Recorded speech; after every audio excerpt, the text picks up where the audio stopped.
I don't care Here we what go. sport you watch. Here I we don't go. care. We've talked about this in previous podcasts, and I'm going to remind you all again, sports is an entertainment business. It is not meant to be fair.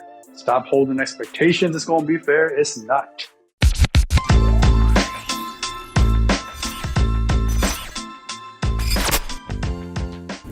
Hello and welcome to the Think RBA podcast. I am your host, Hack, and my host, my brother from another.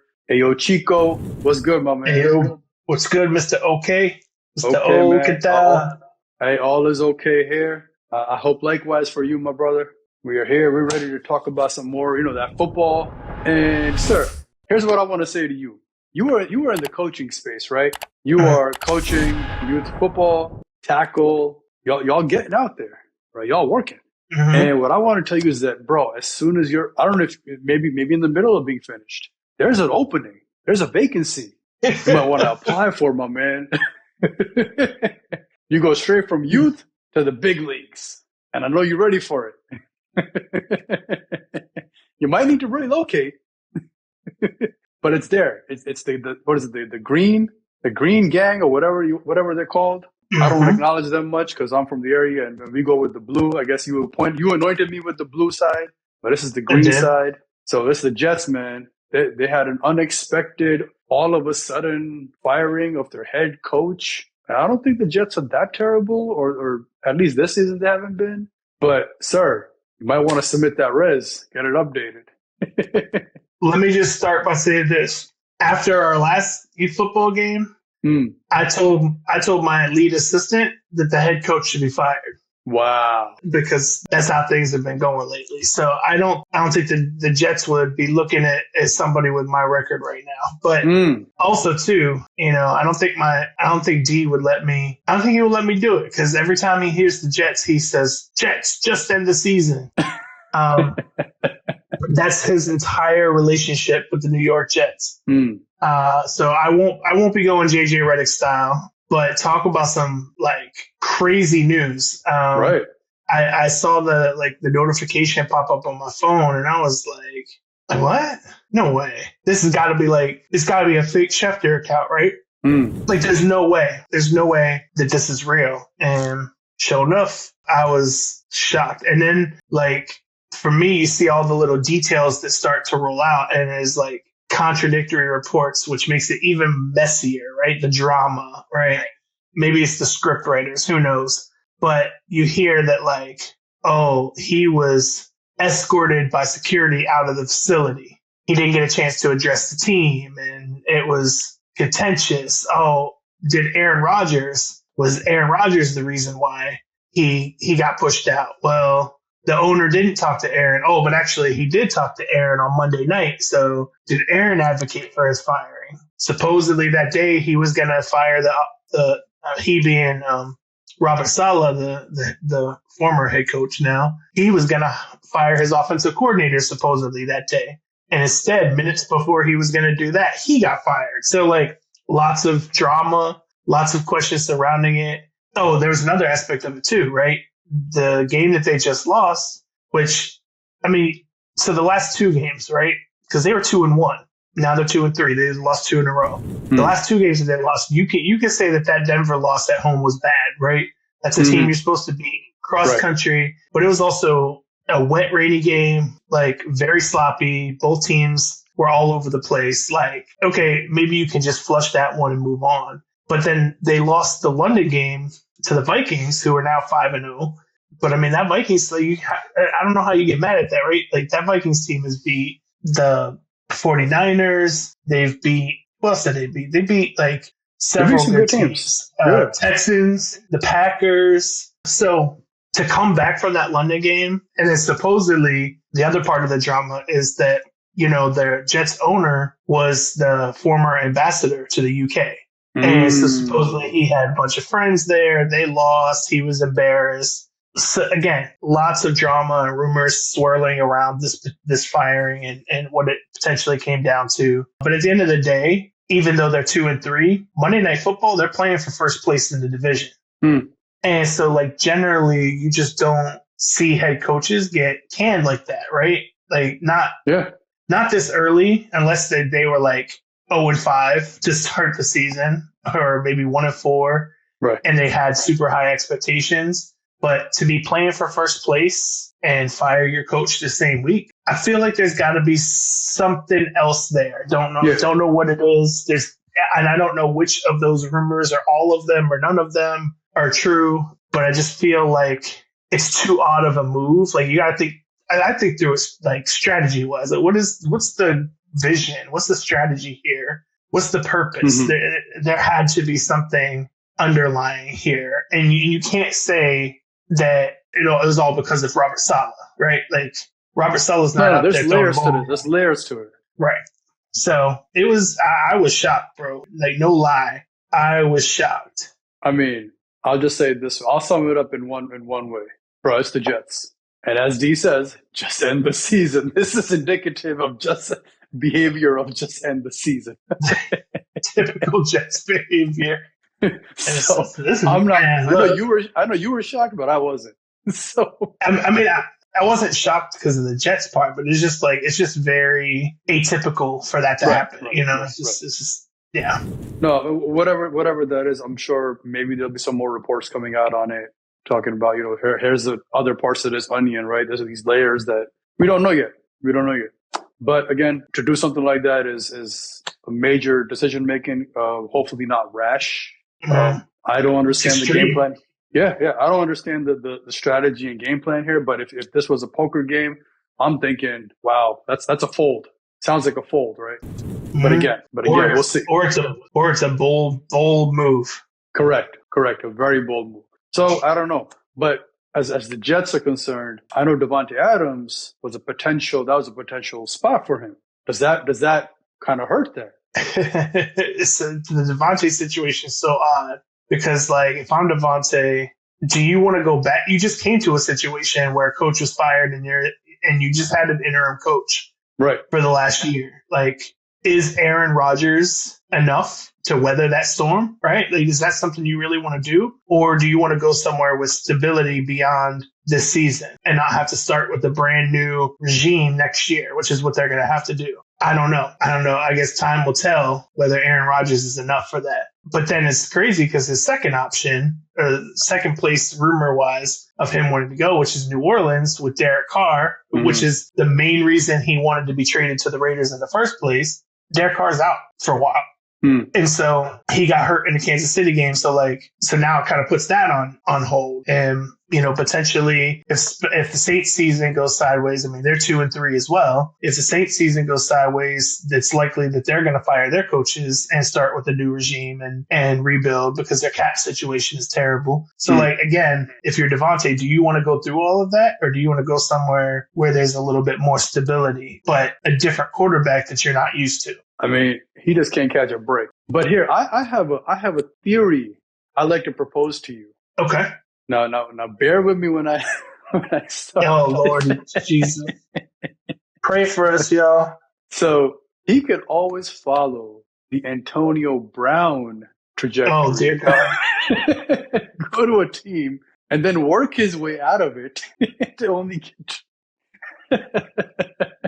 Not a good look. That's not a good look. That's not a good look, bro. That's exactly what I was about to say. It's not a good look.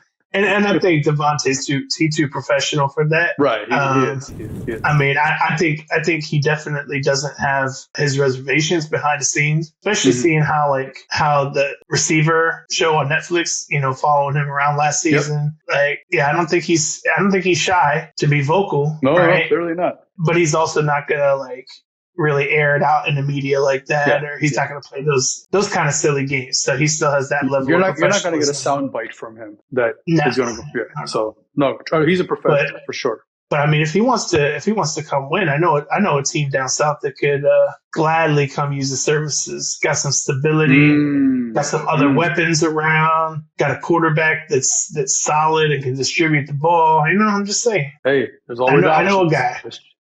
I know a guy. I know a guy. He knows a guy.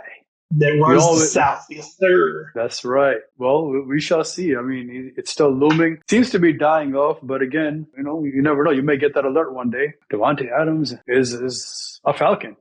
Yeah, I doubt that. I don't know. See, that's the other thing is there's not a lot of teams that can afford him either, right? I Right, mean, right. we're just being honest about it. And the Raiders have said I think they want a second round pick for him, which is that's a steep asking price too. So it's gonna be. I don't think it's gonna be a quick situation personally. I think it's gonna drag on for a couple more weeks, but time will tell. Well, let me ask you a question on that then. I know in the NBA, right, there's a lot of those multi-team trades. Is there such Yep. a thing where that can kind of be part of that, where you get a multi-team trade to get him wherever he needs to be? Multi-team trades in the NFL are so rare. I mean, like Okay. I don't even know if I can remember the last time. I only know of one. I remember one specifically because Atlanta was involved in it, and it was way back in the late 2000s, early 2010s, where we traded with the Jets to get John Abraham, and I think there was another team involved as well. But yeah, 3-team or multi-team trades just are not a common thing in the It's NFL. not a thing in the NFL? All right. Yeah, no, they're not throwing guys in as salary filler and Okay. all of that. Like, I mean, it's a common thing in the NBA, right? Every season you get a few multi-team trades. yeah. Well, and it's just, by nature of the contracts, the way they're drawn up, the guarantee money versus the dead cap money. Like, there's just a lot of factors that go in that would make it really makes multi-team trades very complicated to try to pull off. You got to do like significant mathematical gymnastics, in my opinion. I think the NFL can afford it, but you got to be a capologist. A capologist might be a new job. Who knows? Not for me.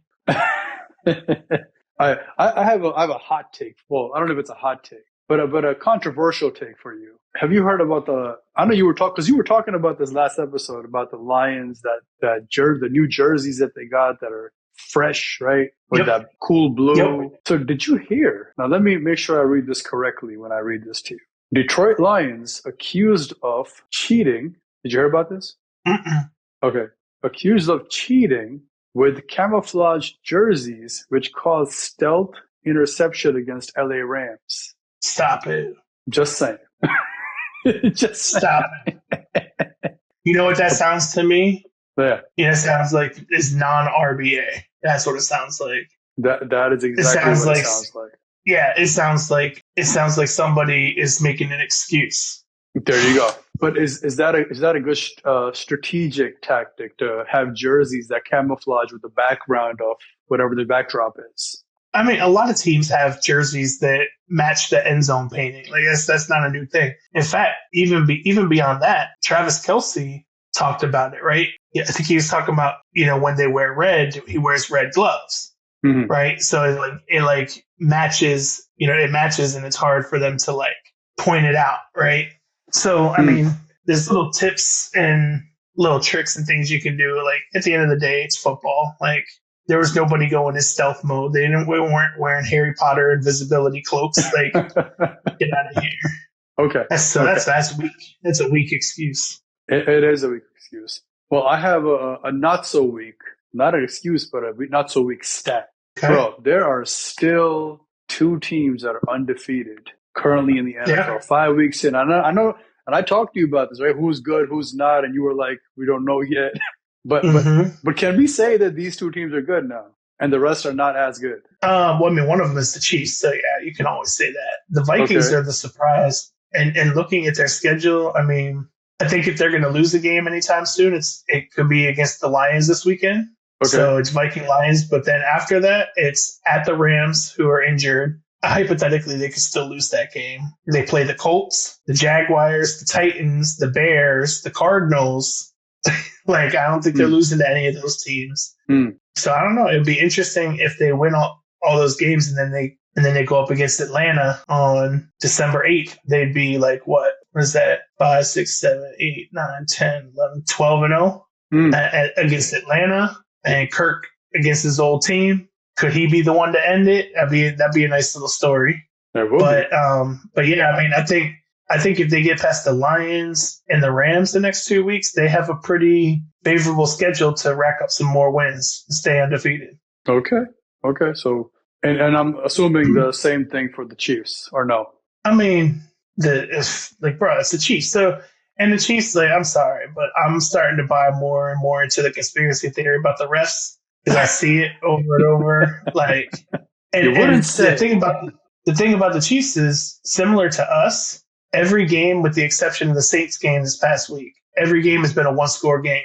7 points against the Ravens, 1 point against the Bengals, 5 points against us, 7 points against the Chargers. Like, but they got at the 49ers this week. That should be a somewhat tough game. Then they got at the Raiders, the Bucks, Broncos, maybe at the Bills will be the first potential loss. But I mean, look, the Kansas City's going to do what they do. Okay, so Kansas City's probably playing. So how many refs are on the field? Remind us. Oh, I have no idea. Like Okay. 5 or 6? 5 or 6? I don't know. Off the top of my head, I don't remember. So are we saying that their roster runs a little deeper than the other teams? Oh, absolutely. When I say absolutely the refs, right, plus the refs, that's a deep roster. I mean, it's hard to beat that team. I mean, it's hard to deny when you see it over and over and over again that there's not a clear bias for them. Like, of course, man, he's the heartthrob of the league. I mean, he's correct. I mean, you know, but it's frustrating for other teams that, like, you know, hey, they're taking wins away. Can I take this moment to remind everyone who is a fan who watches sports? I don't care what sport you watch. Here we go. I don't care. We've talked about this in previous podcasts, and I'm going to remind you all again. Sports is an entertainment business. It is not meant to be fair. Stop holding expectations. It's going to be fair. It's not. All right. It is entertainment first. Damn it. Correct. It's entertainment first because it generates revenue. Competitive fairness.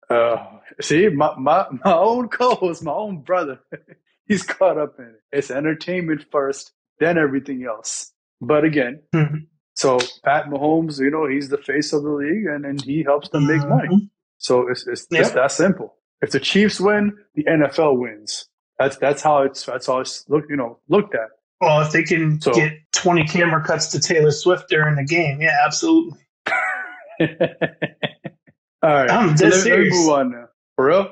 It's like that? Yeah, for real. Yeah, it's like that. Like every game, every Chiefs home game. Oh my God, they cut to Taylor Swift like every 5 minutes. Sheesh. Talk about milking the golden goose. Seriously. Well, let's go on to another performance, but this is more collective, a holistic performance. The league as a whole, from the offensive aspect, there was an explosion of performance from the offensive side, and I think the script writers wrote it that way this week. So you get a little bit more, you know, oh my God, what's going on? You're funny. Yeah, I wonder. You are so funny. But honestly though, what is going on? Why this sudden burst of offensive prowess? Because of the lack of a preseason. I think universally that's understood now, right? Is okay.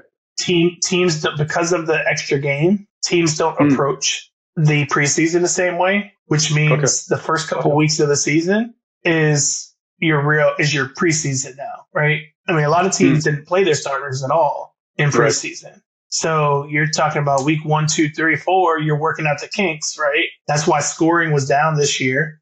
And then all of a sudden, this week, okay, now we're getting into a groove and things are getting rolling. I mean, you had at least 7+ quarterbacks throw for 300+ yards. I mean, we had so many 100+ yard receiving performances. You know, I'm looking through the scores of the game, and 30-36. Here's another 36, 41-38, 34-37, 34, 24, 24, 29, 20, 26.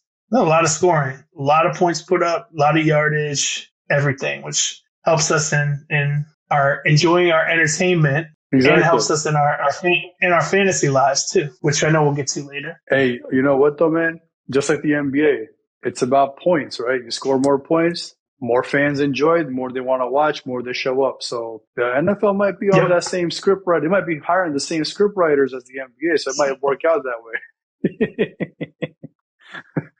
All right.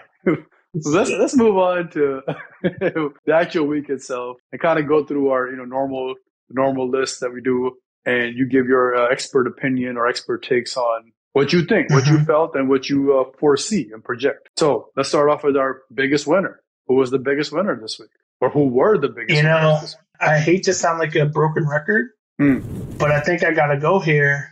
I got to say the Washington Commanders, bro. Wow. Again? Like, bro, back to back? Bro, they're 4-1. They're 4-1, and they dropped 34 points on the Browns, which you can say whatever you want about Deshaun Watson, but universally, people have all been behind that Browns defense being one of the top 5 defenses in the league. I mean, you're talking about Myles Garrett. They got a defensive squad over there. And Jaden Daniels is like, yeah, that's cool. Watch me. That's cute, right? That's cute. Watch me. Boom. 4-1. Wow. Dropped 34 points. 34 and what? What was their score? It was 34-13. Ooh, decisive victory. I mean, yeah, it wasn't even close. Like, decisive. And so, I mean, you talk about setting yourself up. I mean, they're the leader in the pack. I think they're the number 2 team in the NFC right now, behind Minnesota. That's crazy. I mean, again, win the games you should win at home, but it was just how decisive it was. Like, it wasn't like they just eked by, right? Like, decisively took care of business, like, and went to 4-1. I mean, I don't know how I can not pick them. No, that's respect, and that too, like on a good defensive team. Like, great defensive team. Yeah. Okay, that's the biggest winner. Biggest loser then. Flip side. There's so many. Losers. So many. The Jets. I mean, we already covered it for all the wrong reasons, losing their coach, etc. The Bengals. I mean, it was a tough game. You know, they went into overtime with the Ravens. You could say that that's, respectable, but at the end of the day, they're 1-4. Most teams don't come back from that to make the playoffs. You've got let's see, who else do we got? We got the 49ers lost to the Cardinals. Both of those teams are 2-3 now. I know the 49ers are dealing with a lot of injuries, but that loss, and they lost at home to Arizona, division rival, that's tough. And they got shut out in the second half. It was 23-10 at halftime, 49ers. That's crazy. And then they got shut out, and they let the Cardinals back into it. But you know what? All right, out of all of those, I'm going to give it to Seattle Seahawks. Okay. Seattle Seahawks, because they were 3-1 and in solid place for first place in their division. At home against the Giants, no Malik Neighbors, right? No, Devin Singletary? Yep. No Devin Singletary in the background, in the backfield. Their leading receiver was Darius Slayton. Their leading rusher was I think he's a rookie, Tyrone Tracy. Yeah, he's a rookie 5th round pick, right? Ran for 129 yards. Rookie 1st round pick. Darius Slayton, not Malik Neighbors, Darius Slayton, veteran, 8 catches for 122 yards. I mean, my God. And not only did they beat them, like, there was still a chance at the end where Seattle was going to kick the game-tying field goal to send it in overtime. And what did the Giants do? Block. Touchdown. That's right. Game over. Right. That's the one where he hopped over. Correct. That's where he hurdled. Yeah, that's crazy. That was insane. What an insane play. Yeah, I mean, Daniel Jones, he had 257 yards, 2 touchdowns, no picks. He had 109 quarterback rating.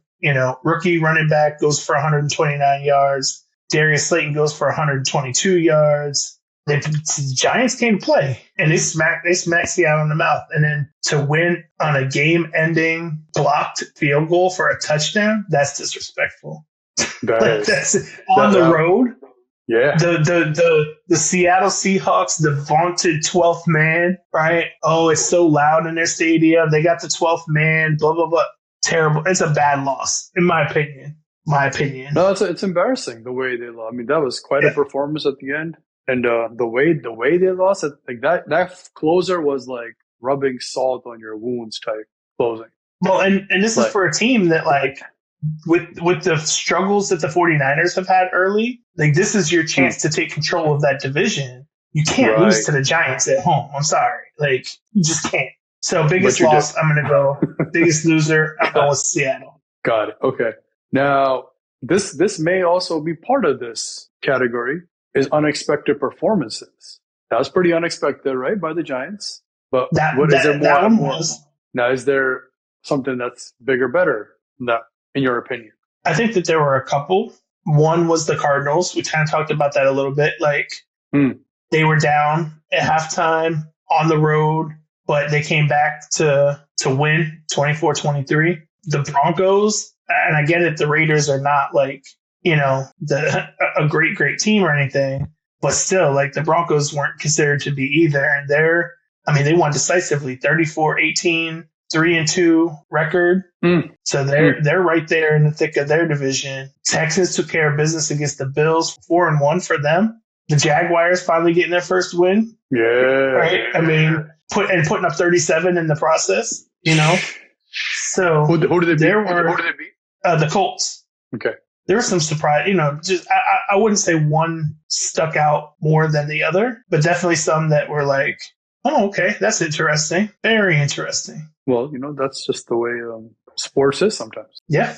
All right, so let's move to rookie. Rookie expectations, good, bad, ugly. What happened this year? Caleb Williams, 20-29, 304 yards, 2 tutties, came to balled out, and then the Bears put up 36 points. Again, albeit against the Panthers, but still, 300-yard game for the rookie. You can't complain. But I mean, look, Jaden Daniels, bro, he is the leader in the clubhouse for Rookie of the Year, and I don't even think it's close. He was 14-25, 238 yards passing, 1 touchdown with a pick, and he had 11 carries. He led the team in rushing, 11 carries for 82 yards. My God. That's so crazy. He's just a beast, man. And again, they put up 34 points. Like, he was their offense. He was their entire offense. Beyond him, there are some other notable ones. You had, for the Jaguars, who put up 37, you had Tank Bigsby, rookie running back, 13 carries, 101 yards, 2 touchdowns.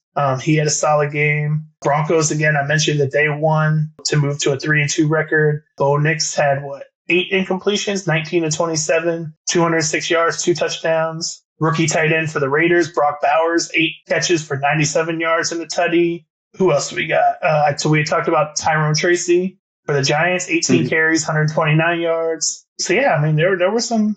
Okay, rookies are balling out. Yeah, there were some good performances by some rookies. I mean, they're coming in and they're producing. Those are just a few. I'm sure there's probably a couple more I missed, but they came into bowling.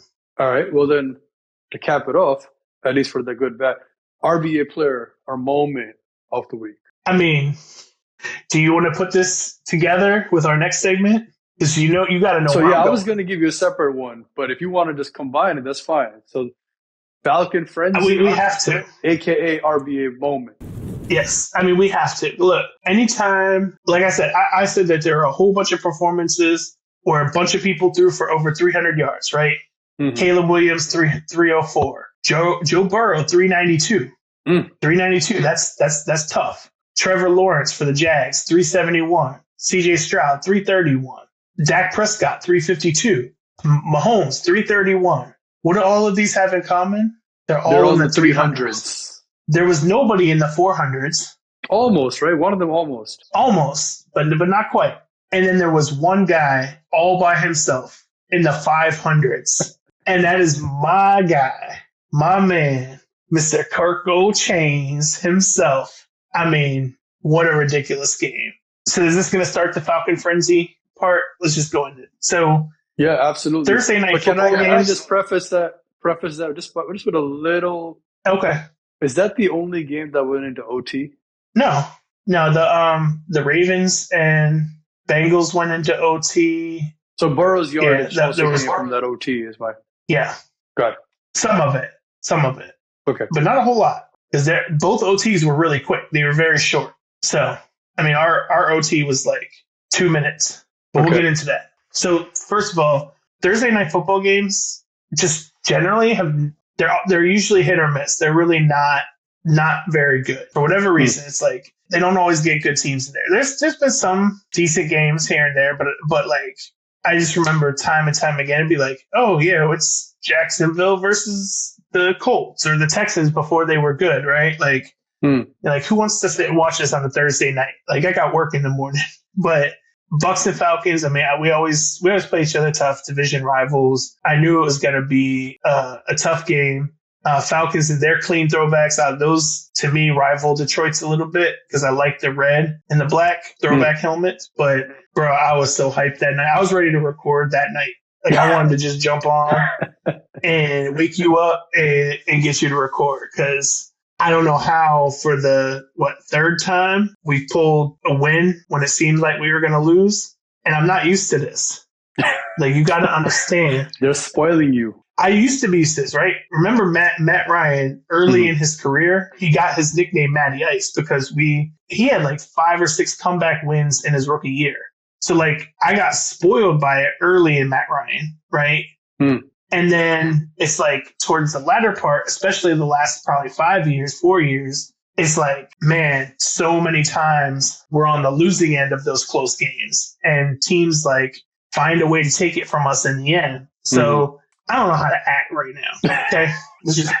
It's new territory. It's not new territory. It's like, it's territory I haven't been in a long time. Yeah. And it looks a little different now. And so I don't know how to act, but act a fool. But what I did, but Luda, but like I was watching the game and we were just going back and forth, especially in the first half. Both teams kind of made some adjustments. We each scored 3 points in the second, and then we were down, and we needed a little bit of a comeback. And I think we got the fumble from Bucky Irving, and I was like, all right, cool. Like, it's stars are aligning.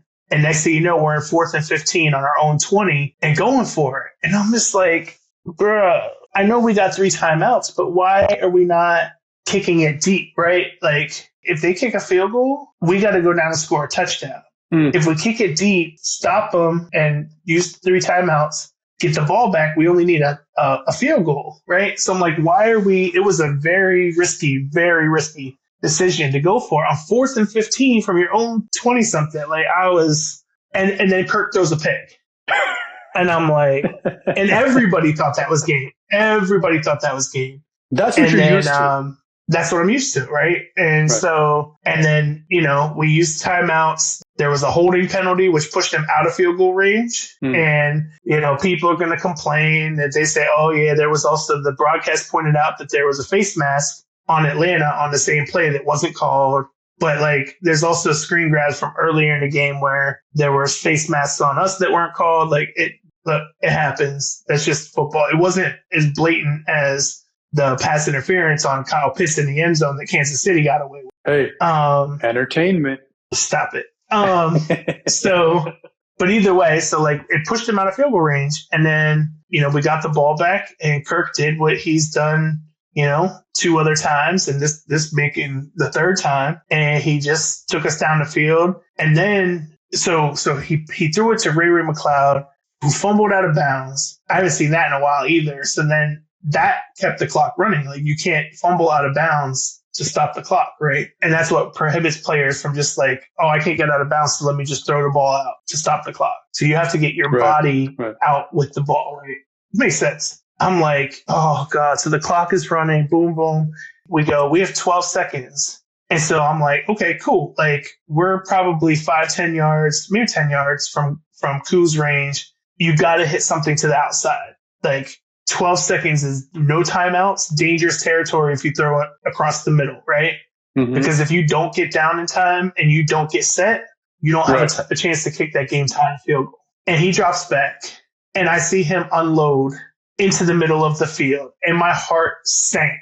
My heart literally, that joint dropped from here down here, because I'm like, and I literally was like, no, like in slow motion, because why did you throw it across the middle? There's no way that you're gonna. And I'm watching it like, no, hurry up, no, there's no way you're gonna get this. And this mug spikes it with a second left. Wow. Second left. I don't know how they did it. It was the most perfect execution that they could ever have on that play. Like, anybody takes an extra half second to do anything, ref spotting the ball, anybody getting set, Drake London on his move before he gets down, any half second more, we're done. We lose that game. Spike it with a second, and then Koo, and again, now I'm still not good. You know why? Because I know you didn't watch, but I'm giving you my emotional recap. This isn't the play-by-play recap. This is This is Ken's emotional recap, right? So Koo earlier in the game lined up from way closer. I think it was like 29. Missed it, hooked it left. There was a penalty on the Bucks for defensive offside. He got a retry from closer, hooked it again, left, same spot. So he had already missed one. And then I think it was sometime in the third quarter, maybe top of the fourth, he had a field goal blocked. So Koo comes out, 9 points. So Koo comes out. Now, mind you, we got down in the field goal range. It was like a 37-yard field goal, right? Okay. We get a delay of game. So I'm already shaky, right? I'm already shaky because I'm like, man, field goal kicking has not been in our favor tonight. Now, I'm not saying Koo's bad, right? Koo's been a freaking GOAT for us for a while. But we've been shaky tonight. Let's call a spade a spade. Yeah. These jokers go and get a 5-yard delay of how do you get a delay of game? I mean, they want to test him, right? Is he really that? So really what it was there was some confusion. Like if you go back and watch the film, and I saw a clip of it on Twitter, the ref was actually standing over the ball, so they couldn't get set. And everybody thought the play clock was going to reset. And then it just didn't. And then they flagged us for it. So 37 yards pushed into 42 yards. And my guy, Koo, the GOAT, drilled it, absolutely drilled it. Well, and so then we go into overtime. In overtime, we won the toss. So in the overtime rules, right, like each team gets the chance to possess the ball unless the team that wins the toss and gets the ball first scores a touchdown. Then the game's over. So we won the toss, we get the ball, and I think it was like 2 good plays, and then there was 2 positive plays, and then Kirk throws one to Drake London, who gets just absolutely just smacked in the ribs. So he's down and injured, and I'm like, oh man, because we need him. So mind you, let's just talk about some of the stats here. On the night, at that point when Drake was done, he had 12 catches for 154 yards and a touchdown.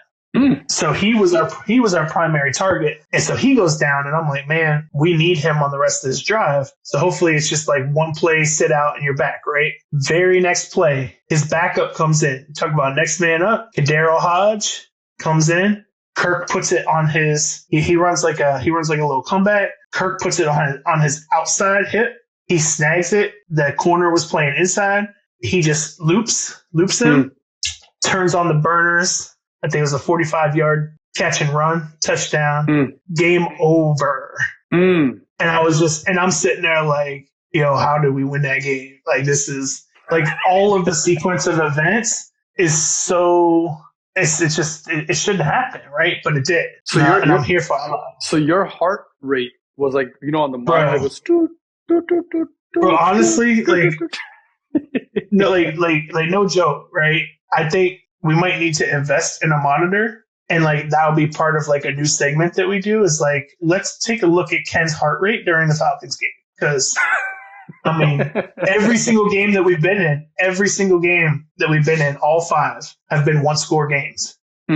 Every single one have come down to the wire. So, no, go ahead. No, I was gonna say, like, this is what you call elite script writing. This is where the WWE comes in and handles. Bro, this is it, man. For real, like it's like a movie. Well, Steven Spielberg. This is magical. You know what the kids say? Cinema. Like this is, cinema. That's right. It's almost like we're on our redemption tour right now, right? And like the football gods are behind us because this one was crazy. But yeah, you had Kirk Cousins, 509 yards. He had 42 completions. Think about that. That's crazy. He completed 42 passes. Out of how many? Out of 58. Oof. So he had 14 incompletions. That's crazy. 14 incompletions out of 58, 4 touchdowns and a pick, that one pick. Otherwise, that would have been a perfect game. Drake London had 154 yards, 12 catches. Darnell Mooney's a freaking beast. 9 catches for 105 yards, 2 touchdowns. Pitts came alive, 7 catches for 88 yards. Kadero Hodge, the 2 catches for 67 yards and a touchdown. Ray McLeod, 6 for 66. Like, we just had dudes balling. But listen to the long for everybody, right? Drake London's longest catch, 31 yards. Darnell Mooney, 24. Kyle Pitts, 32. Kadero Hodge, 45. Ray McLeod, 22. Talk about explosive plays. Just freaking monsters. Just freaking monsters. Much congratulations to the Atlanta Falcons for once again coming through on a very dramatic win. Can they repeat course? Can they mirror this performance and keep pulling out these W's? Will Ken last the whole season? I mean, that's debatable whether I'll last the whole season. But with Carolina coming up, I mean, I feel pretty confident we'll be all right. We could watch that be the game. I know, like totally. I would not be. Honestly, I would not be surprised. I'd be mad, but I would not be surprised. Okay, so last one. What are you most excited about? What are you looking forward for next week? So I love anytime the Bucks and the Saints beat up on each other. I love because and I always just root for whoever has the worst record to just give the other team a loss. So I'm actually going to root for the Saints to beat the Bucks. Which probably isn't gonna. It's probably not going to happen, but you never know.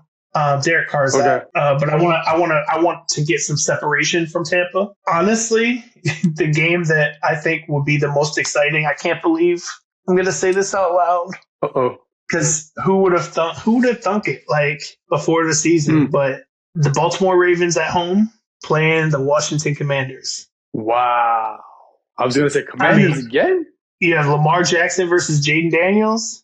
Yeah, man. Derrick Henry, like that's gonna be a good game. Where is it at? A really good game. And if the Commanders if they pull that one out outside of that, I think that Lions Cowboys might be good. And then in the Bills Jets on next Monday. I mean, it'll be interesting to see if the Jets can get things back on track and step up in that division, or are they going to go to 2-4 and just be a mess for the rest of the year? So, or we just end the season. But yeah, I mean, other than that, I mean, it's not a whole lot exciting. I think most excited Commanders Ravens. It's so funny to say out loud. It is funny to say out loud. Where is this game happening again? And when? Where? Oh, Baltimore. Baltimore. Okay. It's a 95 rivalry. That's right. It's a 95 rivalry. All right, well, we'll find out what happens. I'm sure a lot of locals here. I'm sure we'll find out from one of them what's going on. Oh, for sure. All right, cool. So, sir, we're on the from the real field to the fake field. Oh, yes. Our low expectations, fantasy low league. Expectations. And let's do a recap. What happened? What didn't happen? What shoulda, coulda, woulda happened? Where are we at? I'm gonna give it like my youth football team does when they get excited. They go, "Oh yeah!" Because currently, your boy is definitively in first place. No, actually, I'm not. It's not super definitive because we have what? We have the same record. This is the points. We have 4 teams that are 3-2. But my points 4 destroys everybody else. Right. I mean, my points 4. I have 1408. The next closest is 1293, which is my brother-in-law. My son has 1192. You have 1186. So, and then poor Tage down to 2 and 3 that has more points than you do. He got 1217, but he's 2 and 3 because unfortunately he ran into the buzzsaw that is me. Yeah, me. This past week. I think you had a very narrow margin of victory, from what I understand. It was a little less than 4 points. Yeah, it was crazy from what I saw. I was like, wow. Yeah, he almost made the comeback. I turned the Chiefs game on because he had Xavier Worthy and Butler, and I was like, man, like Xavier Worthy had just scored a touchdown, and he got to within 5, and I was like, no, this is not going to be good. Like if he catches like 2 more passes, but there was just not enough time, right? Because like based on that point in the game, the next time Kansas City got the ball back, they were just looking to run out the clock, so they weren't trying to to get the ball. And I think that they scored another field goal, and then that's what pushed them up to the 4 because. I know I was like, just no touchdowns. I could take 1 more field goal and I'll still win by 4 and I'm good. So it was definitely close. I mean, and it's crazy because I had Drake London with 50 points. So you think that I would have ran away with it, but he had just like all of his guys, almost all of them scored 20 plus. And so I had some guys that underperformed. a little bit, but nonetheless, I picked up the dub. You know, So, a win's so a win. you know what? You know what I noticed this season? Well, maybe with many seasons, since we're new to this. A lot of like these key names have not performed up to par. Now, when I say that, I mean, Tyreek Hill. Well, These kind of remember guys. he's missed. So it's some of them. It depends on the situation, right? Like Tyreek. I mean, he don't have a quarterback right now. True. So yeah, True. he's not performing. But like I know some of my guys. The only one that for me, the biggest one that's not performing is Brees Hall. And for the Jets, because he was like universally the number one running back, and so it's like, or not number one. I'm sorry, number Christian two. McCaffrey was number one. Right. Yeah. Right. But no, he was the like universal number two running back, but I mean, he's really hasn't done a whole lot for me. He has. Thankfully, I picked up Jordan Mason when McCaffrey got hurt, because he, for the most part, has balled out. But I mean, no, I think your sister Brees has McCaffrey. Yeah, but I have his backup. I picked up his backup. Oh, got it. Okay. Because when he got hurt, I picked up the guy who's getting all the carries now. Right. So Brees Hall actually had a good first 3 games, but the last 2, 3.8, 10.7. It's been like he's a tough start for me right now. Yeah. He's a tough start for me. But nonetheless, that's fine. I mean, I feel confident. I'm looking at my matchup for this week against my sister. It's gonna be easy dub. So not worried about that. Why does that be the game? I mean, I'm projected to beat her by like 50. You lost, so you took back-to-back L's, bro. You were 3-0. That's right. And you've taken back-to-back L's. That's right. Now yours was about 44 points, and you had Jamar Chase with 58, bruh. And then you lost H-Han. I lost two key running backs. Aaron Jones. Right. Yeah. That's what hurt me. Yeah. Losing them too. Your kicker only gave you 3 points. Right. Your quarterbacks both got under 20. That hurt. And then, even though you had a 58, my brother-in-law, he had a 43 and then multiple 30s. So, yeah, he ended up beating you. And then the other one was non-rapper Drake, a.k.a. D, and going up against my sister. And he handled his business. It looked like it was going to be closer than it was, but his team stood in there. Even though he had a 7-point, a 5-point, another 5-point, but my sister had a 8-point, a 4-point, 7, 5, 6. Like they both just had a really. They both had a really bad week. And look, my sister, she has. The running joke has been, if you want a player to go out on injured reserve, put her on her team, because she has. No joke. She has Christian McCaffrey. Where's her IR? Hold on. Let me pull up her whole squad. So she has Puka Nacua and Christian McCaffrey on IR. She also has Nico Collins, who just went on IR. So she has 3 players on IR, and we only have 2 IR spots. And Nico Collins is leading the league in receiving, so she can't cut him, right? She just has to leave him on the bench. She lost, I think it was one of her quarterbacks early on. Like, everybody she picks up gets hurt. Yeah, I noticed that one week when I think I was playing her, and I saw her entire lineup was either red, Q, IR. Yep. It was just like, wow, do you have any players left to play? Like, what's going on here? Right. Yeah, she lost her quarterback last game, and so Flacco had to come in for. She has Anthony Richardson, so she lost him, and then she also lost San Francisco kicker. Just crazy, just real crazy.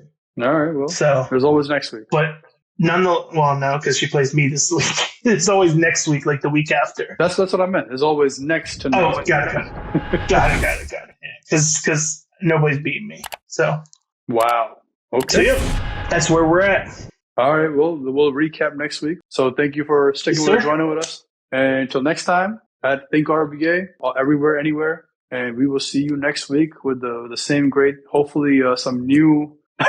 We might have a Falcon dub again in the cards. Maybe not, but we'll find out. Till then, peace. Peace. A-Town down.